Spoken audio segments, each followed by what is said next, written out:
Hi, ഞങ്ങളുടെ പുതിയൊരു വീഡിയോയ്ക്ക് എല്ലാവർക്കും സ്വാഗതം. ഇന്ന് എൻ്റെ വൈകുന്നേരത്തെ ചെറിയൊരു വിശേഷമാണ് കേട്ടോ.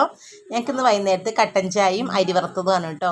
അപ്പോൾ ഒന്ന് ബേക്കറി ഒന്നും ഇല്ല, അപ്പോൾ എന്ത് ചെയ്യുന്നു ഇങ്ങനെ ആലോചിച്ചപ്പോഴാണ് അരി വറുത്തിട്ട് നമുക്ക് കഴിക്കാമെന്ന് പറഞ്ഞിട്ട് കുറച്ച് അരി എടുത്തിട്ട് നന്നായിട്ട് വറുത്ത ശേഷം പഞ്ചസാരയും തേങ്ങയും കൂടിയിട്ട് ഇട്ടിട്ട് നന്നായിട്ട് കുഴച്ചു കേട്ടോ. അതാണ് കേട്ടോ ഞങ്ങൾക്ക് കട്ടൻ ചായയും അരി വറുത്തതുമാണ് കേട്ടോ എന്നിട്ട് ഞങ്ങൾക്ക് വൈകുന്നേരത്തെ ചായക്കടി. അപ്പോൾ ഞാനും കണ്ണനും കുഞ്ഞാറ്റിയാട്ടോ ഇവിടെ ഉള്ളത്. സോറി കേട്ടോ, കുഞ്ഞാറ്റിയില്ല, തക്കുടു കേട്ടോ. കുഞ്ഞാറ്റെന്ന് പറഞ്ഞിട്ട് കുഞ്ഞാറ്റൻ്റെ തന്നെ വായിൽ വരുന്നുള്ളൂ. അപ്പോൾ തക്കുടാണ്. കുഞ്ഞാറ്റ ഇവിടെ ഇല്ല. കഴിഞ്ഞ ആഴ്ചയാണ് ഞങ്ങൾ കണ്ണൻ്റെ അച്ഛൻ്റെ വീട്ടിൽ നിന്ന് ഇവിടേക്ക് വന്നത്. അപ്പോൾ വരുന്ന വഴിയിൽ തന്നെ ചേച്ചീൻ്റെ വീട് പാലക്കാടാണ് കേട്ടോ. പാലക്കാട് വെണ്ണക്കര എന്ന് പറഞ്ഞ സ്ഥലത്താണ് കേട്ടോ ചേച്ചിയുടെ വീട്. അപ്പോൾ അവൾ അവിടേക്ക് പോകണമെന്ന് പറഞ്ഞപ്പോൾ അവൾ ഞങ്ങൾ വരുന്ന വഴിക്ക് അവൾ അവിടെ കൊണ്ടാക്കിയിട്ടാട്ടോ ഇങ്ങോട്ട് വന്നത്. ഇനി ഞങ്ങൾ ഇവിടെ തന്നെ ഉണ്ടാവും കേട്ടോ, ഇനി അങ്ങോട്ട് പോകുന്നില്ല.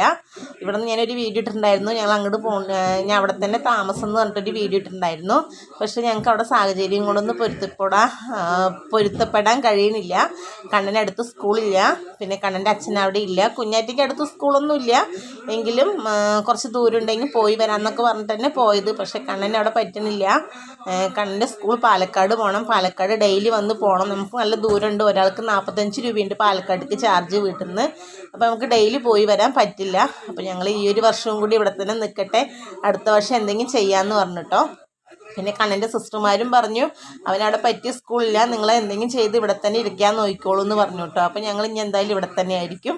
അപ്പോൾ ഞാൻ അടുത്തൊരു വീഡിയോ വരുന്നവർക്ക് എല്ലാവർക്കും ബൈ.